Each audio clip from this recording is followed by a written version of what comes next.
안녕하세요. 사연을 부탁해입니다. 오늘의 사연을 소개하겠습니다. 퇴근 후 집에 들어오자마자 남편이 가방을 내려놓으며 조심스레 입을 열었습니다. 여보, 엄마한테 전화 왔는데 내일 밥 먹으러 가자고 하네. 내일? 무슨 일 있으시대? 그런 건 아니고 형수님이 고급 식당 예약했다고 다 같이 가자고 하시더라고. 남편의 말에 저도 모르게 입이 삐죽 나왔습니다. 사실 그런 자리는 달갑지 않았거든요. 시어머님은 늘 장남인 아주버님 부부에게 유난히 후한 편이었어요. 남편도 시댁 식구들도 하나같이 아니라고 했지만 제가 보기에는 확실한 차별이었습니다. 아주버님은 어릴 때부터 수재라는 소리를 들었을 정도로 머리가 비상하다고 했어요. 전교 1등은 기본이었으니 결국에는 서울대 공대에 입학했고 그 뒤로는 미국 유학까지 다녀올 정도로 전폭적인 지원을 받았으니까요. 반면 남편은 공부에는 그다지 소질이 없다 보니 지방 국립대에 진학했고 졸업 후에는 중소기업에 취업했습니다. 우리는 그 직장에서 만나 인연을 맺었고 결혼까지 이어졌어요. 아주버님보다 우리가 먼저 결혼했다 보니 시댁 돌아가는 분위기가 뚜렷하게 눈에 들어오기 시작했는데요. 시아버님은 오래전에 돌아가셨고 시어머님만 계셨어요. 그런데 나중에 보니 시아버님이 남기신 유산 대부분이 아주버님의 유학과 사업 미천으로 들어갔다는 걸 알게 됐습니다. 어느 날은 참다 못해 남편에게 불만을 털어놓았어요. 같은 자식인데 어머님이 너무 차별하시는 것 같아. 남편이 고개를 젓더니 단호하게 말했어요. 그건 자기가 오해하고 있는 거야. 형이 워낙 공부를 잘했으니까 엄마가 뒷바라지 해준 것뿐이야. 하지만 그 말이 납득이 되지 않았다 보니 다시 반박했어요. 자기가 일찍 사회생활해서 아주버님 뒷바라지까지 다 해줬다며. 요즘 같은 세상에 동생이 형 뒷바라지 해줬다는 것 자체가 좀 그렇지 않아? 그때는 그럴 수밖에 없었어. 그래도 형이 나중에 다 갚았잖아. 그리고 우리 결혼할 때도 엄마가 얼추 도와주셨고 말이야. 그래도 아버님이 남기신 땅도 전부 팔아서 아주버님 사업 자금으로 주셨잖아. 당신은 서운하지도 않아? 그 부분에 있어 난 딱히 불만 없어. 남편은 남의 편이라는 말이 뼈저리게 와닿았다고 해야 할까요? 남편은 끝까지 시댁 입장을 대변했으니까요. 제가 불만을 가질 수밖에 없었던 이유가 있었는데요. 그 무렵 아주버님의 사업은 순항 중이었고 좋은 차를 몰고 다니며 고급 주택에서 살고 있었습니다. 그에 비해 우리는 방 2칸짜리 작은 빌라에서 딸 나영이와 함께 살고 있었어요. 삶의 차이가 뚜렷해질수록 마음속에 그림자가 드리워졌는데요. 형님 집에 다녀오는 날이면 며칠씩 우울감에 휩싸이기도 했습니다. 가장 가슴이 시렸던 건 나영이의 반응이었어요. 형님 집에만 가면 거기서 살겠다고 떼를 썼고 집에 가기 싫다며 울며불며 바닥에 들어 눕기까지 했습니다. 그럴 때마다 밀려드는 무력감과 자괴감, 그리고 형님 부부를 향한 질투심, 시어머님에 대한 불만이 쌓이고 또 쌓여갔습니다.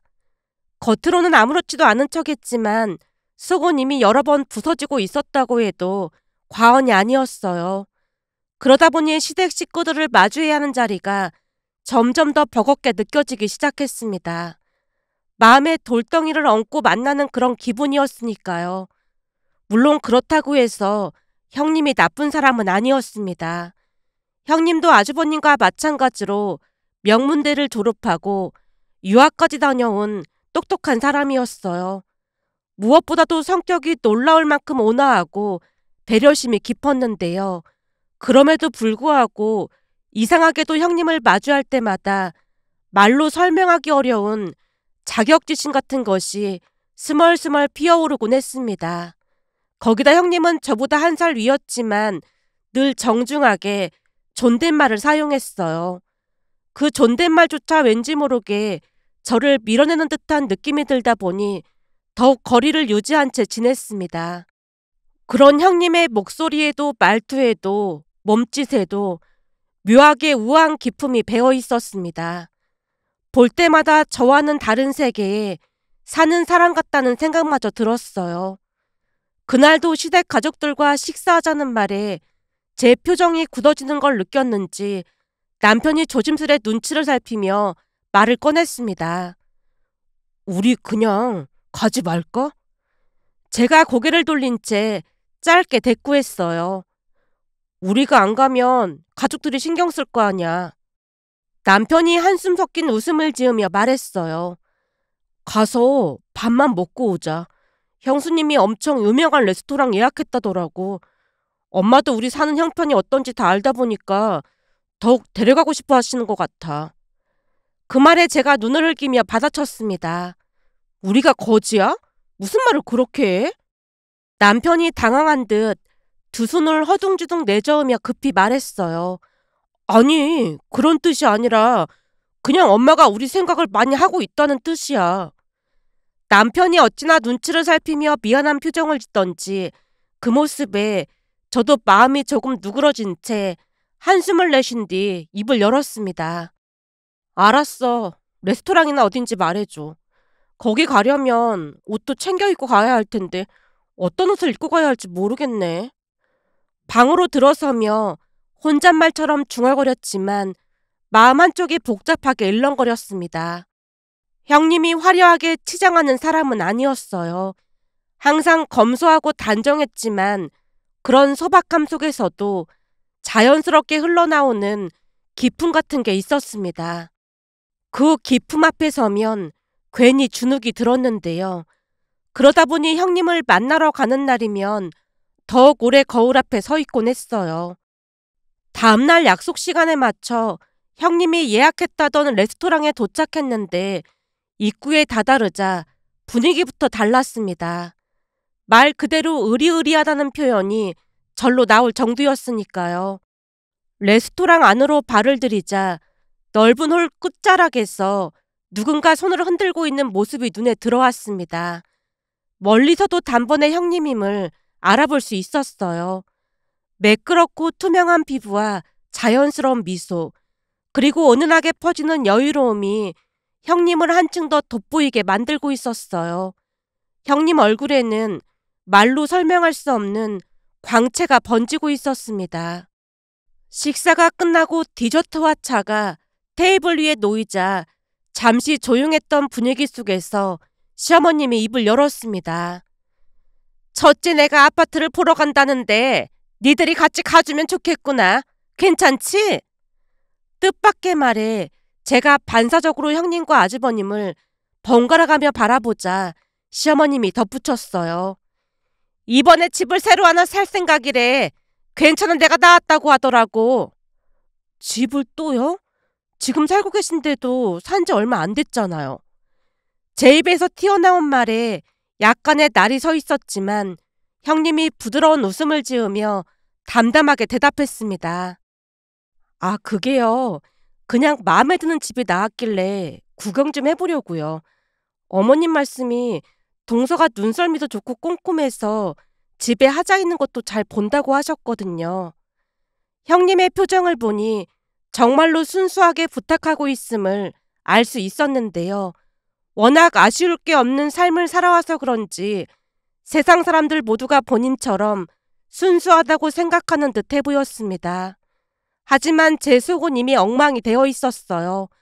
질투, 서운함, 당혹감, 복잡하게 뒤엉킨 감정이 파도처럼 밀려왔거든요. 속으로는 방 2칸짜리 낡은 빌라에 살고 있는 우리한테 굳이 이런 부탁을 하는 이유가 뭘까? 혹시 대놓고 무시하는 걸까?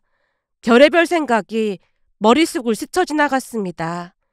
결국 제가 머뭇거리며 애써 표정 관리를 하자 형님이 다시 한번 부드럽게 말을 건넸습니다. 동서, 꼭 같이 가줘요. 부탁 좀 할게요. 바로 그때 시어머님이 한술 더 뜨듯 끼어들었습니다. 그래, 힘든 일도 아닌데 같이 가서 봐주면 좋지. 큰애가 너를 많이 믿고 의지하니까 이런 말도 꺼내는 거 아니겠니? 당연히 도와줄 거지? 그 말까지 듣고 나니 더욱 난감할 수밖에 없었어요. 괜히 고개를 저었다가는 속 좁은 사람으로 보일 게 뻔했으니까요. 억지로 입꼬리를 올리며 말했습니다. 아, 네, 알겠어요. 날짜랑 시간만 미리 알려주시면 맞춰볼게요. 그제야 분위기가 풀리는 듯 했지만 다시 이어진 시어머님의 말이 제 마음에 찬물을 끼얹었어요. 넌 집에서 살림만 하는데 네가 큰애 시간에 무조건 맞추도록 해라. 그 한마디에 다시 한번 빈정이 상했지만 감정을 꿀꺽 삼켜야 했어요. 쓴 커피 한 모금이 목을 타고 내려가며 마음 어딘가가 서늘하게 식어갔습니다. 그날 남편이 안절부절 못하며 계속 눈치를 살폈어요. 그런 모습을 보고 있으니 마음이 짠해졌기에 그날은 아무 말도 꺼내지 않은 채 조용히 넘어갔습니다. 그렇게 다음날 속이 답답해 터질 것만 같아 동네 언니인 현주 언니를 불러냈어요. 평소 허물없이 지내는 사이였기에 커피잔을 내려놓자마자 전날 있었던 일들을 전부 쏟아냈습니다. 아니, 자기네가 살 아파트를 보러 가는데 우리 보고 같이 가달라고 하더라니까. 나는 방 2칸짜리 낡은 빌라에 살고 있는데 어찌나 짜증이 났는지 몰라. 현주 언니가 커피를 마시려던 손을 멈추더니 눈이 동그래졌어요. 진짜로 그런 부탁을 했단 말이야? 아니, 친동생도 아니고 동서지간인 너한테 왜 그런 부탁을 해? 그니까 말이야. 나도 순간 표정 관리 안 돼서 혼났잖아. 쓴웃음을 지으며 대꾸하자 현주 언니가 단박에 받아쳤습니다. 나 같았어도 표정 관리 안 됐을 것 같아. 근데 그 형님이란 사람 혹시 일부러 그런 거 아닐까? 의심 가득한 눈빛으로 묻는 언니를 보며 제가 고개를 저었어요. 그동안 지켜봤지만 그럴 사람은 아니야. 그냥 너무 순수하다고 해야 할까? 말하는 얼굴 보니까 진심으로 부탁하는 것 같더라고. 제 말에 현주 언니가 눈을 꿈뻑이며 한숨 섞인 말투로 내뱉었습니다. 너 진짜 생각보다 더 맹하구나? 생각해봐. 지금 너네는 방 2칸짜리 그것도 낡은 빌라 전세 살고 있는데 그런 너네 부부한테 아파트 하나 더 살 거라고 같이 가달라고 하는 것 자체가 이상한 거지. 그걸 순수하다고 보는 사람이 이상한 거야. 괜히 뜨끔한 마음에 쓴웃음을 지으며 대답했어요. 설마 형님이 나보다 부족한 것도 없는데 억지로 그럴 이유가 뭐가 있겠어? 전에도 한번 말한 적 있지만 나한테 꼬박꼬박 존댓말까지 사용하는 걸 나 스스로 자격지심이 느껴질 정도로 착한 사람이야. 그 존댓말도 그래. 둘이 동갑이거나 동서인 네가 나이가 많을 때 맞존대를 하는 게 맞지만 그것도 아닌데 굳이 존댓말을 사용하는 것 자체가 선을 긋고 지내겠다는 속셈 아니겠어? 겉으로는 공손하게 굴지만 속으로는 너랑 나는 태생부터 다른 존재야. 그런 생각을 하고 있는 게 분명하다니까? 에이, 설마 그럴 성격은 아니야. 근데 나랑은 다른 세상에 사는 사람 같긴 해. 그러다 보니까 나도 모르게 자격지심이 생기는 것 같아. 제가 씁쓸한 미소를 지었는데요. 현주 언니가 답답하다는 듯 고개를 세차게 내저었어요. 동서가 어떻게 사는지 뻔히 알면서 자기네 집 한 채 더 사는데 같이 가달라는 말이 순수하다고? 그게 말이 되는 소리니? 조금 전에도 말했듯이 너를 쉽게 보고 그런 행동을 하는 거라니까. 너네 형님 같은 사람들이 진짜 무서운 게 뭔지 알아? 가족들 앞에서는 천사처럼 굴면서 은근히 사람 약 올리고 너만 이상한 사람 만들어서 이간질 시키고 그런다니까. 내가 걱정돼서 하는 말이니까 항상 명심해. 제가 아무 말도 하지 못하고 있었는데요. 언니가 말을 멈추지 않았습니다. 다시 한번 말하지만 그런 사람들 특징이 발톱을 감추고 있다가 한번 본색을 드러내면 진짜 어마무시하다니까. 그러니까 각별히 조심해. 그 말을 듣자 서늘함이 느껴졌는데요. 평소 같았으면 설마 그럴 리가 하고 넘겼을 얘기였지만 왠지 모르게 언니의 말 한마디 한마디가 머릿속에 박히듯 남았습니다. 그렇게 며칠 동안 형님의 속내를 곱씹고 또 곱씹으며 혼자 괜한 상상을 키우던 어느 날이었습니다. 현관 초인종 소리에 나가보니 엄마가 두 손 가득 반찬통을 들고 서 있었습니다. 김서방이 양념게장 좋아하잖아. 개가 얼마나 신선하던지 시장에서 보자마자 김서방 생각나서 해왔어. 양손에 묵직한 반찬통을 들어 올리며 웃는 얼굴을 보니 괜히 미안하고 짜증이 나서 마음과는 다르게 투덜거렸어요. 전화했으면 우리가 가지러 갔을 텐데 무겁게 뭐하러 들고 오고 그래. 자식 입에 들어가는 건데 힘들 게 뭐가 있어. 엄마 특유의 푸근한 말투에 순간 마음이 살짝 누그러졌지만 그 평온도 오래가지 않았습니다. 엄마가 천천히 제 얼굴을 들여다보다가 입꼬리를 살짝 내리며 조용히 물었어요. 근데 너 표정이 왜 그 모양이야? 또 뭐가 불만인 거야? 내가 뭘? 억지 웃음을 지어 보였지만 엄마 앞에서는 아무 소용도 없었어요. 딱 봐도 심통이 단단히 난 표정이구만. 혹시 김서방이랑 싸운 거야? 무슨 일로 싸웠는데 그래? 엄마의 날카로운 관찰력 앞에 결국 숨길 수 없었습니다. 마음 한구석에 쌓여있던 응어리가 조금씩 입 밖으로 새어나올 준비를 하고 있었거든요. 눈치 빠른 엄마가 더는 참지 못하겠다는 듯 다시 물었습니다. 대체 무슨 일인데 그래? 김서방이랑 진짜 다툰 거야? 그제서야 속에 꾹꾹 눌러뒀던 짜증이 터져나왔어요. 아니, 형님이 자기 집 한 채 더 사는데 같이 보러 가자고 하더라니까. 나는 이런 데 살고 있는데 일부러 약 올리는 게 아닌가 싶어서 짜증나더라고. 제 말에 엄마가 한숨과 함께 등짝을 가볍게 툭 내리쳤어요. 넌 누굴 닮아서 그렇게 꽈배기 마냥 베베 꼬였니? 내가 뭘 꼬였다고 그래. 얼굴을 찌푸리며 대묻자 엄마가 눈을 흘기며 대답했습니다. 그럼 그럴 만한 이유가 있겠거니 하고 그냥 알았다고 하면 되는 거지. 왜 그걸 꼬아서 듣고 스트레스까지 받고 있냔 말이야. 아니, 나는 이런 데서 살고 있는데 괜히 약 올리는 것 같아서 그렇지. 제 말에 엄마가 손을 내저으며 단호하게 잘라 말했어요. 내가 볼 때는 네 형님 절대 그럴 사람 아니야. 엄마가 그걸 어떻게 알아? 못 믿겠다는 듯 물었더니 엄마가 확신 가득한 말투로 대답했어요. 관상은 과학이라는 말이 괜히 있는 게 아니거든. 네 형님 얼굴에 나는 착한 사람입니다 라고 써 있어. 그러니까 쓸데없는 생각하지 말고 매사 고맙게 생각하고 살아. 형님 내가 사업도 잘 되고 하니까 질투가 나나 본데 사업한다고 전부 성공하는 줄 알아?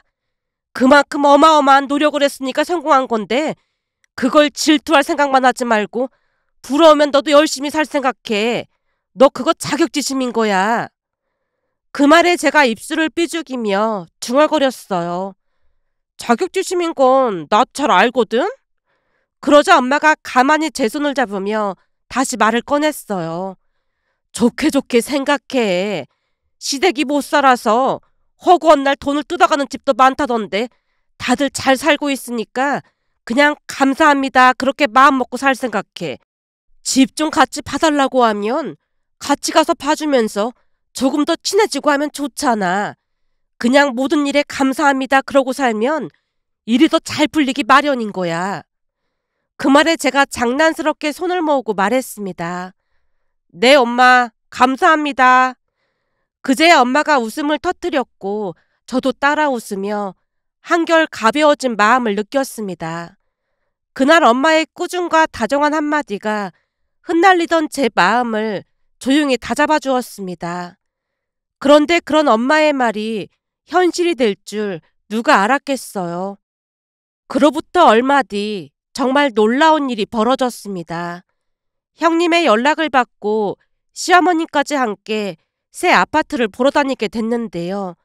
도착한 아파트는 정말이지 고급스럽고 깔끔했어요. 엘리베이터에서 내려 현관문을 여는 순간까지 절로 감탄이 새어나올 정도였습니다.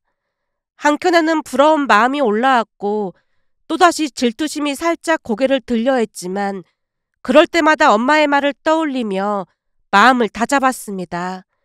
최대한 긍정적으로 생각하려고 애썼거든요. 그렇게 5군데 정도를 둘러본 뒤 근처 카페에 앉아 잠시 숨을 돌리고 있을 때였어요. 형님이 커피잔을 내려놓으며 제게 물었습니다. 동서는 어디가 제일 괜찮았어요? 순간 제가 조심스럽게 입을 열었습니다. 그냥 개인적인 의견일 뿐이니까 참고만 해주세요. 저는 세 번째 집이 가장 좋았어요. 세 번째 집이요? 네, 지금 저희 집은 햇빛이 거의 안 들어오거든요. 그러다 보니까 저는 채광도 좋고 앞이 훤히 보이는 게 좋더라고요. 거기다 무엇보다도 딱 들어서는 순간 안정적이고 푸근한 기분이 들었어요. 형님은 어디가 제일 마음에 들었어요? 제가 미소 지으며 형님을 바라봤는데 형님 입에서 믿기 힘든 말이 흘러나왔습니다. 동서가 살 집인데 제 의견이 뭐가 중요하겠어요. 근데 나도 세 번째 집이 제일 마음에 들긴 했어요. 네? 지금 뭐라고 하셨어요? 나도 세 번째 집이 가장 좋았다고요. 아니요. 그 전에 뭐라고 하셨잖아요. 제가 대묻자 형님이 조용히 미소를 지으며 시어머님 쪽으로 시선을 돌렸고 시어머님이 조용히 눈가를 닫고 계셨습니다. 그 모습에 깜짝 놀라 어리둥절한 표정으로 숨을 죽이고 있었는데요. 잠시 후 시어머님이 조용히 입을 열었어요. 형네가 니들 집을 사주겠다고 하더구나. 사실 오늘은 니들 집을 고르러 다닌 거였어. 네? 우리 집을요? 남편과 제가 서로를 바라보며 당황한 얼굴로 어찌할 바를 모른 채 안절부절 못하고 있었는데요. 형님이 환한 미소로 고개를 끄덕이며 말했습니다. 사실 이 사람 사업을 아버님께서 남겨주신 땅이랑 유산으로 시작했다고 들었어요. 그건 두 형제가 똑같이 받아야 할 몫이었는데 그러면 안 되는 거잖아요. 그동안 거기까지는 잘 모르고 있었는데 이 사람이 서방님이랑 동서한테 돌려드려야 한다고 말을 꺼냈어요. 얘기 들어보니까 저도 그게 맞다는 생각이 들었고요. 그래서 지금에 와서 그걸 나누는 건 어려우니까 그 몫을 집으로 돌려드리고 싶어요. 형님, 전에 니들 아버지 땅 팔아서 사업 자금 대줄 때 동생을 꼭 챙기기로 약속했던 부분이니까 니들 몫이 맞는 거야. 다만 큰애가 잊지 않고 약속을 지켜줘서 정말 고맙구나. 그동안 동생이랑 재수씨 덕분에 사업이 성공한 거나 다름없는데 당연한 거죠. 재수씨, 너무 늦어서 죄송합니다. 그 말을 듣는데 꿈인지 생시인지 구분이 안 될 정도였습니다. 저도 모르게 볼을 꼬집었더니 시어머님이 웃으며 말했어요. 꿈 아니고 생시야, 생시. 그동안 많이 속상했을 텐데 잘 참고 기다려줘서 정말 고맙다. 아니, 그래도 우리가 어떻게 집을 받아요. 집이 한두 푼 하는 것도 아닌데요. 형님이 고개를 가로저으며 부드럽게 말했습니다. 그때 아버님이 남겨주신 땅 시세 확인해 본 거예요.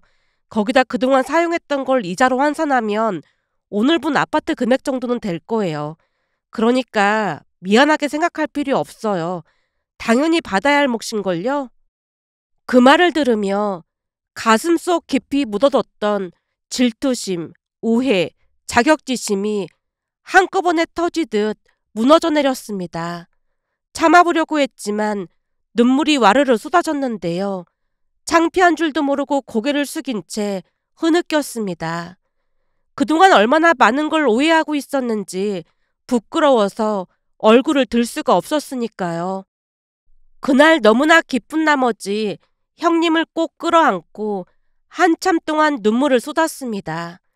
그동안 품어왔던 미안함과 부끄러움이 가슴까지 치밀어 올라 말 대신 눈물로 마음을 전했다고 해야 할까요? 그리고 얼마 뒤 우리는 정말로 새로운 집으로 이사하게 되었어요. 오랫동안 햇볕도 잘 들지 않던 좁고 칙칙했던 집을 떠나 넓고 환한 새 보금자리에 들어서던 날, 딸 나영이가 집안 여기저기를 돌아다니다 까르르 웃으며 몇 번이나 물었어요. 엄마, 여기가 내 집이야? 여기가 진짜 내 방이야? 그럼 우리 나영이 방이지. 저 침대는 큰엄마 선물이니까 꼭 고맙습니다 해야 해. 응, 큰엄마 고맙습니다. 아니, 큰엄마 보고 인사해야지. 그 모습에 남편과 제가 큰 소리로 웃음을 터뜨렸습니다. 이사 후 얼마 지나지 않아 양가 가족들을 초대해 성대한 집들이를 열었는데요. 엄마가 형님과 아주버님에게 몇 번이나 고맙다는 말을 했고 그 와중에도 형님은 그저 우리 몫을 돌려줬다는 말만을 할 뿐이었습니다. 집들이가 끝나고 시댁 가족들이 돌아가자 엄마가 제 옆으로 다가와 말을 꺼냈습니다. 내가 뭐라고 했어? 관상은 과학이라고 했잖아. 그니까 말이야. 그때 엄마 말 새겨 듣지 않았으면 큰일 날 뻔한 거 있지. 그래서 사람은 항시 마음을 곱게 써야 하는 거야. 니들 몫을 돌려준 거라고 하지만 사람 욕심이 한도 끝도 없는 건데 그런 맘 먹기 어디 쉬운 줄 알아? 맞아. 진짜 고맙더라고. 엄마 말처럼 항상 긍정적으로 살아야겠어. 엄마가 흐뭇한 표정으로 고개를 끄덕이며 다시 물었습니다. 근데 아까 보니까 이제는 형님이 너한테 반말하던데 그새 친해진 거야? 내가 형님한테 말 좀 놓으라고 졸랐거든. 그랬던 형님이 말 놓더라고. 조금 더 가까워진 느낌이야. 앞으로 형님이랑 아주버님 말 잘 들으면서 살 거야. 며칠 전에는 형님 집에 놀러 갔는데 옷이랑 이것저것 잔뜩 챙겨줘서 한아름 들고 왔지 뭐야. 내가 막 좋아하니까 형님도 엄청 좋아하는 거 있지. 엄마가 입꼬리를 올리며 말했어요. 거봐. 꼬아서 듣지 않고 긍정적으로 생각하니까 얼마나 좋아. 항상 그런 마음으로 살도록 해. 사부인한테도 잘하고 살아야 한다. 엄마의 말에 활짝 웃으며 고개를 끄덕였습니다. 며칠 전에도 시댁 가족들과 우리 집에서 즐거운 시간을 보냈는데요. 많이 부족한 제가 무슨 복이 있어 이런 가족을 만난 것인지 여기저기 자랑하고 싶어 이렇게 글 남겨봅니다. 오늘의 사연은 여기까지였습니다. 즐겁게 보셨다면 구독, 좋아요 부탁드립니다. 고맙습니다.